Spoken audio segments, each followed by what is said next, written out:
Olá, sou o professor Victor, sejam bem-vindos à nossa aula de atualidades de hoje. O nosso tema de hoje diz respeito às tempestades de poeira que assustaram algumas cidades do interior paulista e do Triângulo Mineiro na última semana, no finalzinho do mês de setembro. Segundo especialistas, esse fenômeno, que já ocorreu, não é inédito no território brasileiro, ele é causado principalmente nesse caso pela secura já tradicional do clima tropical predominante nessas regiões, mas ele é aprofundado pela exposição do solo na entre-safra agrícola antes do plantio e pelo baixo índice de cobertura vegetal nessas regiões, o que facilita que o solo fique exposto à erosão eólica, ao seu trabalho, ao seu retrabalho pela força do vento. Alguns especialistas afirmam que esse fenômeno pode estar sendo agravado também pelas mudanças climáticas. Nós temos algumas imagens aqui assustadoras, por exemplo, aqui dessa tempestade de poeira varrendo a cidade de Frutal, em Minas Gerais, na fronteira com o estado de São Paulo, mas também aqui em Franca, já no território paulista, e em Ribeirão Preto, que é uma das maiores cidades do interior do estado de São Paulo, sobre a qual nós podemos ver as seguintes imagens a seguir. Diz que por causa da falta de chuva, o solo estava completamente seco. Em algumas cidades aí da região não chovia há 3 meses, minha gente. E aí as rajadas de vento de quase 100 km por hora levantaram essa poeira toda. Olha só, a imagem é impressionante, né? Está acelerada, claro, mas ela vai avançando, em determinado momento não se vê absolutamente mais nada, a não ser a poeira. Imaginem o que foi para respirar nessas cidades ontem. A região registrou fortes tempestades. Fenômenos desse tipo atingem diversas partes do mundo, sejam elas próximas de desertos ou de regiões que ficam muito secas ao longo do ano. Nessa imagem aqui vocês podem ver, por exemplo, a capital chinesa, Pequim, atingida por uma tempestade de poeira no começo desse ano mesmo, de 2021, em março deste ano. Vejam aqui o centro financeiro de Pequim tomado por essa névoa espessa. Aqui outra imagem comparando uma época normal do centro de Pequim mesmo, numa época de céu bastante aberto, porque é uma cidade bem poluída, ok? Com a situação do dia em que a cidade foi atingida pela tempestade de poeira. Mas alguém pode ficar com a seguinte dúvida: professor, como assim Pequim pode ser tão periodicamente atingida por esse tipo de fenômeno? Prestem atenção neste mapa.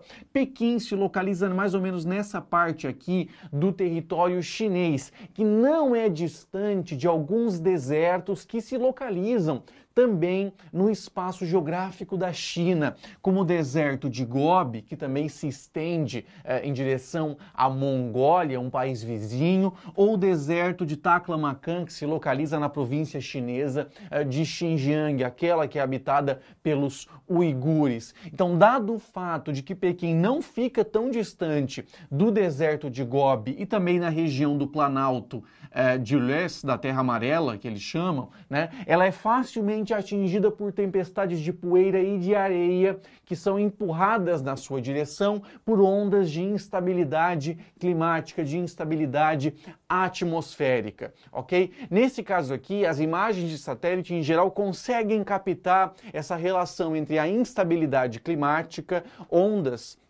de ventos atmosféricos carregando esse conjunto enorme de poeira e areia, principalmente aqui em direção a Pequim, que é chamada de Beijing em geral originalmente, significa capital do norte, diferente de Nanquim, que significava capital do sul dentro do território da China. Aqui a gente tem outro exemplo de uma imagem de satélite que capta um desses processos sobre o território da Síria, do Líbano também. Você pode ver claramente aqui uma tempestade de areia varrendo esse território e ultrapassando as margens continentais e indo para sobre o oceano, chegando aqui próximo, por exemplo, da ilha de Chipre e muito além. Em geral, essas tempestades de poeira e areia acabam se estendendo por milhares de quilômetros em direção aos oceanos, muitas vezes. Nós temos aqui outro exemplo chocante, outra imagem chocante de uma tempestade de poeira e de areia sobre a cidade do Kuwait, que é a capital do Kuwait, é um país muito pequeno, a principal cidade do país é o mesmo nome do próprio Estado Nacional. Nós temos aqui uma imagem de uma tempestade de poeira sobre a cidade do Kuwait em 2001, já faz aí 20 anos, e esse país aqui é bem interessante para a gente falar sobre esse assunto. O Kuwait, pessoal, olha só onde ele se localiza. Algumas traduções aparecem como Kuwait, tanto faz, ok? Ele se localiza na Península Arábica. Ok? Ele é uma das monarquias tradicionais da Península Arábica, banhado pelo Golfo Pérsico. Só relembrando, todos os países banhados pelo Golfo Pérsico são grandes exportadores de petróleo, tanto Irã, quanto Arábia Saudita, Emirados Árabes, Omã, Catar e Bahrein. E nesses casos aqui, alguns deles são monarquias muito tradicionais, como no caso do Kuwait, mas também da Arábia Saudita. O Kuwait está numa região desértica, isso torna ele mais suscetível a ser atingido por tempestades de areia e também de poeira, muitas vezes vindas do sul do território iraquiano, em épocas em que ele está submetido a temperaturas e a condições climáticas mais secas. Mas no caso do Kuwait, a gente tem uma curiosidade interessante aqui. Tempestade de areia, tempestade no deserto, isso lembra um acontecimento histórico e geopolítico dessa região. Que acontecimento é esse? Em 1990, em agosto de 1990, o ditador do Iraque, o vizinho do Kuwait, que era o Saddam Hussein, já estava no poder há décadas, ele decreta e ordena que o exército iraquiano invada o território do Kuwait, considerando o território do Kuwait como um prolongamento natural do Iraque, já estava inscrito na natureza. Claro, havia um forte interesse nas enormes reservas petrolíferas do Kuwait, mesmo que o Iraque também tenha gigantescas reservas petrolíferas. Mas a resposta veio menos de um ano depois, numa operação chamada de Tempestade no Deserto, uma coalizão integrada pelos Estados Unidos, pela Grã-Bretanha, por inúmeros aliados ocidentais e de países árabes que não simpatizavam em nada com o Saddam Hussein, lembrando que o Iraque também é um país árabe, ok? Realizaram essa coalizão que expulsou as forças iraquianas do território kuwaitiano numa operação bastante rápida, dada a supremacia militar dessa coalizão em relação às forças do Iraque. Essa operação, na época, foi chamada de Tempestade no Deserto. E aqui é importante ressaltar, pessoal, que os céus do Kuwait ficaram marcados nessa época também por outra coisa sinistra, que não era uma tempestade. É o seguinte fato: na hora da retirada, da derrota das forças iraquianas, Saddam Hussein ordenou que se ateasse fogo aos poços de petróleo, a 800 poços de petróleo do Kuwait. Muitos deles ficaram queimando por 8 meses a fio, causando uma catástrofe ecológica para as condições atmosféricas da região. E aqui tem outra coisa curiosa envolvendo esse local e tempestades de areia. 12 anos depois, em 2003, na chamada Segunda Guerra do Golfo, né, isso aqui que eu falei antes, de 90 a 91, foi a Primeira Guerra do Golfo, né, em 2003, na chamada Segunda Guerra do Golfo, quando uma polêmica coalizão liderada pelos Estados Unidos tenta derrubar e derruba o Saddam Hussein do poder no Iraque, uma tempestade de areia que pode ser apontada através dessas setas aqui, uma tempestade de areia no final do mês de março de 2003 facilitou a ofensiva ocidental contra as tropas iraquianas, que atrapalharam a movimentação das tropas iraquianas na busca de tomar posições-chave na defesa do seu território contra a coalizão ocidental, que acabou sendo vitoriosa rapidamente. Mas aí chega uma pergunta importante aqui. Professor, você falou tantas vezes já nessa aula sobre tempestade de poeira, tempestade de areia, estes termos são sinônimos. No debate leigo não há problema nenhum em associá-los, porém, cientificamente há uma diferença pelo seguinte seguinte fato: existe toda uma classificação granulométrica do tamanho das partículas que compõem o solo. É importante relembrar que as rochas sofrem intemperismo, elas se desagregam fisicamente ou se decompõem quimicamente, se transformam em solo, em sedimento, e ele vai sofrer erosão pela ação do vento, da chuva, dos rios, das geleiras, do mar, etc. Só que esse solo, esse sedimento que proveio da rocha e vai sofrer erosão, ele tem tamanhos diversos. E aqui há uma classificação de tamanho que coloca logo abaixo do cascalho a areia como um tamanho de grão consideravelmente grande e maior do que, por exemplo, o silt e principalmente a argila. Quando você fala que há uma tempestade de areia especificamente, com rigor técnico, é porque essa tempestade está movimentando grãos de tamanho maior, enquanto uma tempestade de poeira está movimentando grãos de tamanho bem menor, como o caso da argila. A diferença entre essas dimensões é grande. Olha só, essa imagem aqui exagera, amplia demais, mas ela mostra uma proporção verdadeira. Você tem aqui esse exemplo aqui que está vinculado à areia média, areia fina, areia muito fina e depois que vem o silt e a argila muito pequenininha, ok? Então há uma diferença muito grande entre o tamanho de um grão de barro, argila, ok? Que tem classificações dentro dela também, e um grão de areia que tem dimensões maiores, mesmo que para a gente no nosso cotidiano pareça muito pequena. Isso aqui, pessoal, essa diferença tem profundas influências sobre paisagens importantes do nosso cotidiano. Por exemplo, no caso das praias, por que as praias são compostas são formadas por areia e não por argila? É muito simples. Os rios, quando correm dos continentes para desembocar no mar, muitas vezes, eles carregam uma quantidade gigantesca de sedimentos, argila, areia ou até partículas um pouco maiores. Desembocam e jogam isso no mar.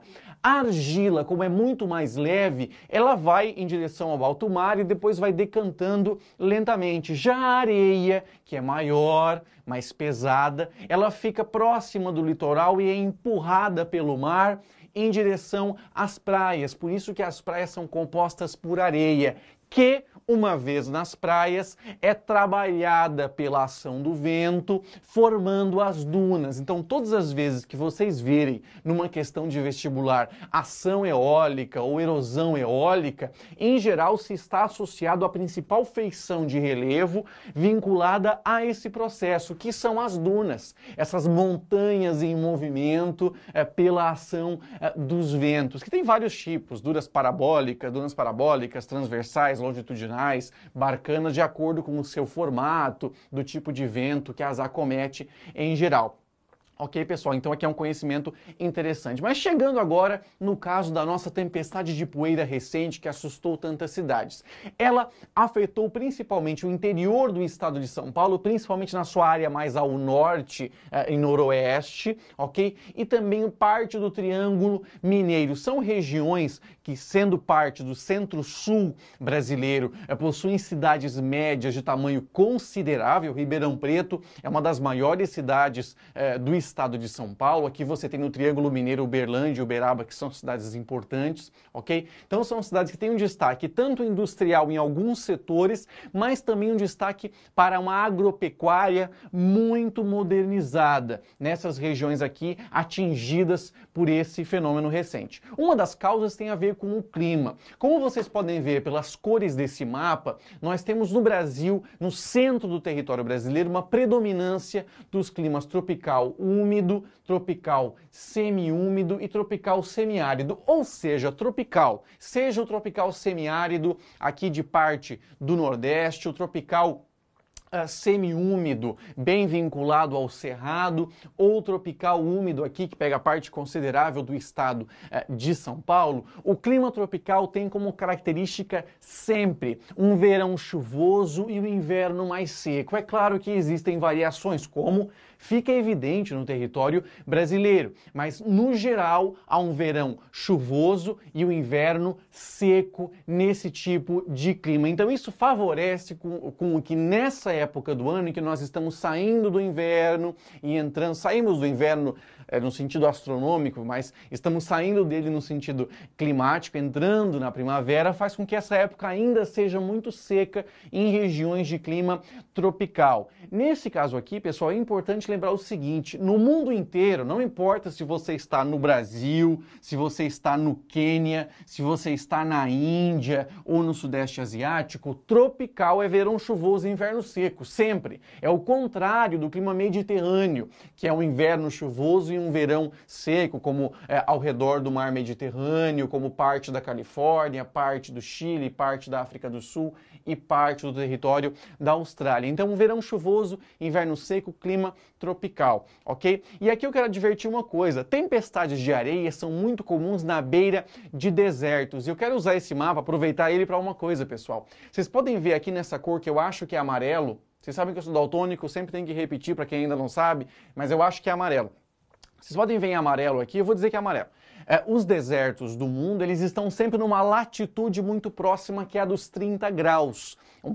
Uma latitude um pouco maior do que os trópicos, tanto um quanto o outro. Então, tanto a 30 graus norte aqui, como a 30 graus sul, aqui você tem a presença dos desertos do Saara, da Arábia, do Turquestão, do sul do Irã, ao norte ou ao sul, o deserto da Austrália, do Kalahari na Namíbia, Atacama no Chile, e no norte também os desertos que estão vinculados aos Estados Unidos e ao México. Por que os desertos do mundo se localizam nessas latitudes? Uma das causas é a ação de correntes marítimas frias sobre os seus litorais, que em geral levam a uma secura do clima litorâneo, mas também existe uma relação com as grandes correntes de circulação atmosférica do globo. O ar sobe, ele se eleva na atmosfera. Na latitude equatorial, uma baixa pressão, quando o ar se eleva é baixa pressão atmosférica na superfície, né? Ele se eleva no Equador e ele descende novamente, ele vai em direção ao solo na latitude dos 30 graus norte e sul, formando uma alta pressão. Alta pressão é calmaria climática. Não há nuvens, são as nuvens se desfazendo, diferente da baixa pressão em que você deve associar com instabilidade climática. Então a latitude dos 30 graus, nela há uma suscetibilidade maior a climas mais secos e, consequentemente, à formação de desertos. Eu falo isso porque as tempestades de areia e de poeira são muito comuns próximas dessas regiões. Mas voltando para o caso brasileiro, essa imagem aqui mostra que está vinculada aí a uma semana anterior à tempestade de poeira, o quanto o solo, o grau de umidade no solo, que é o dado desse mapa, estava muito baixo recentemente, nos últimos meses, por conta da falta de chuva nessa região, onde predomina o clima tropical no Brasil. É claro, existem regiões aqui com baixa umidade no clima equatorial, nas bordas da Amazônia, como a gente pode ver, e também parte do clima subtropical. Porém, claramente há uma associação entre a secura do solo e o clima tropical, o que torna o solo seco mais facilmente removível e movimentado pelo vento.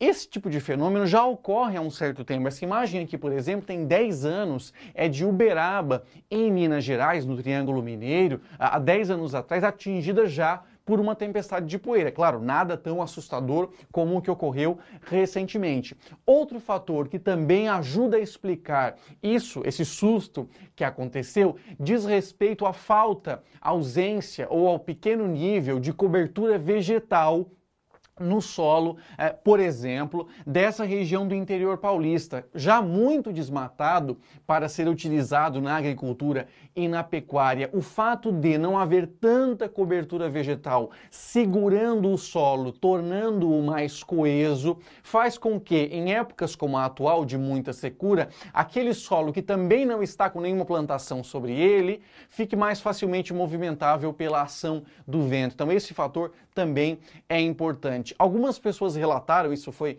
profundamente evidenciado e mostrado nos jornais, que logo depois da tempestade de poeira veio junto, claro, trazendo junto com ela uma tempestade mesmo, uma instabilidade climática. É óbvio, esse vento que levantou essa onda de poeira estava associado já à instabilidade atmosférica, inclusive com a ocorrência de granizo depois da passagem da tempestade de poeira. Importante ressaltar que o granizo, pessoal, ele, muito diferente da neve, ele pode ocorrer em áreas de qualquer temperatura. Ele está associado ao seguinte fato: a água que precipita da nuvem, ela pode ser jogada para grandes altitudes pelas correntes de ar que estão atravessando essa nuvem, e quando ela é jogada para grandes altitudes, ela congela e cai um pouco, e ela é levada de novo para a altitude, e aumenta-se esse pequeno floco que vai ampliando-se, formando o granizo, que em algum momento precipita pelo seu peso. Então, depois dessa onda de tempestade de poeira, ainda veio junto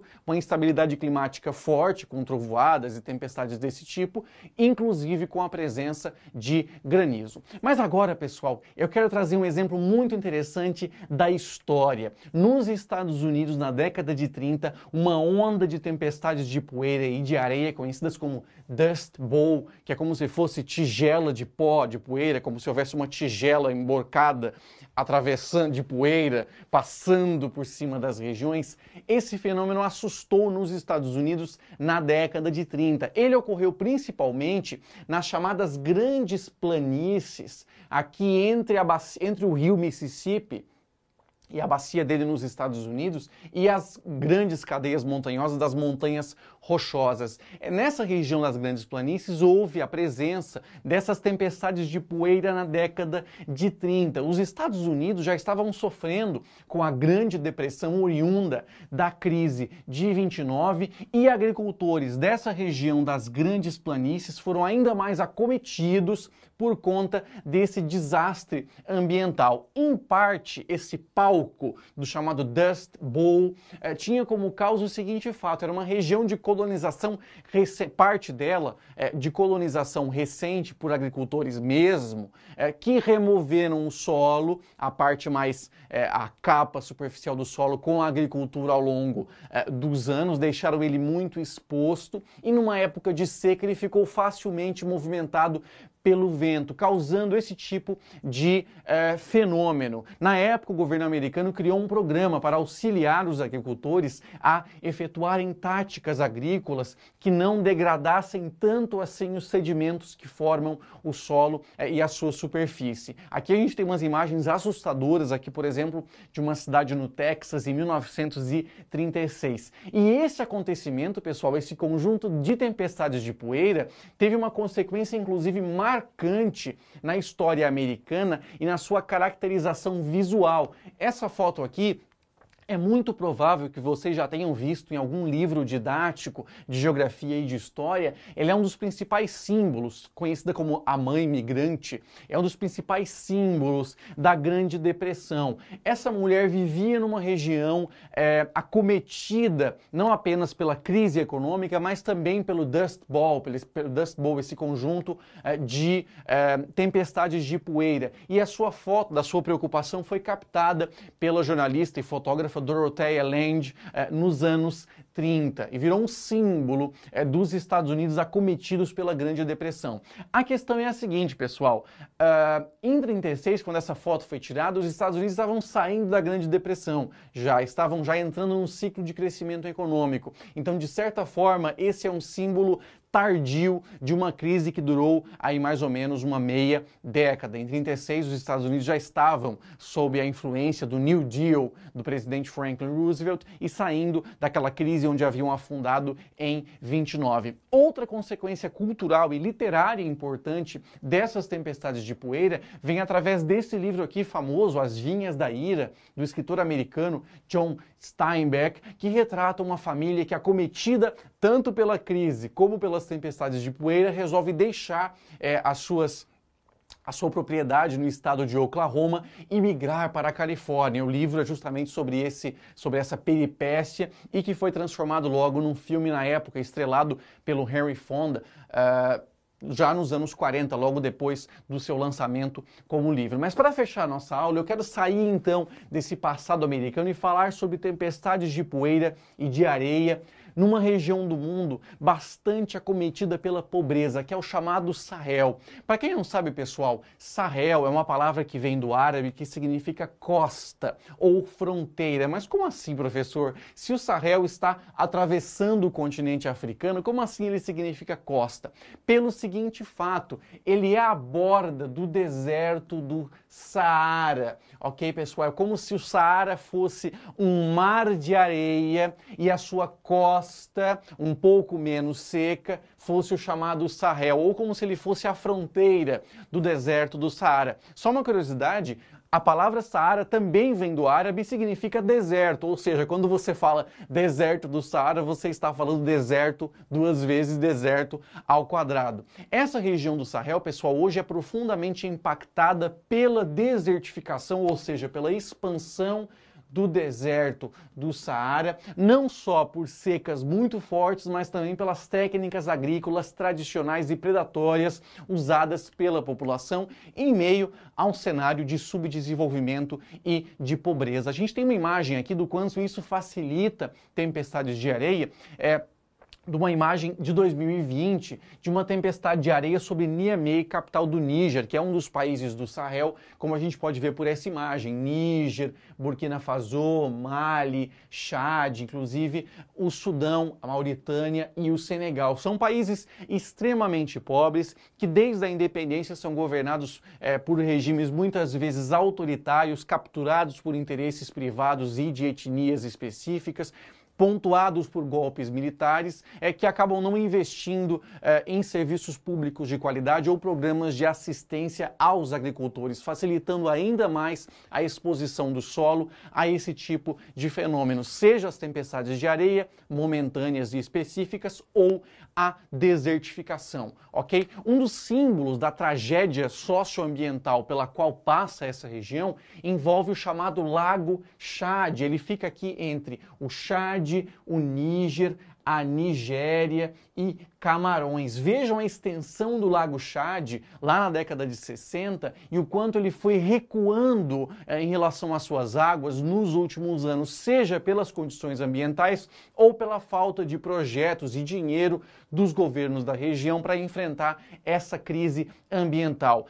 A parte do Lago Chad que banhava a Nigéria é justamente, em meio à pobreza e à marginalização, a área principal, aqui a Nigéria, a área principal de recrutamento e ação do Boko Haram, um grupo jihadista que se aproveita dessa tendência de negligência governamental. Deste modo, é possível concluir tanto sobre os países do Sahel, como talvez sobre outros países do mundo também, que as tempestades de areia passam, mas as consequências da negligência governamental em relação ao meio ambiente ou em relação à sociedade se mantêm pairando sobre o território. Até a semana que vem. Tchau, tchau.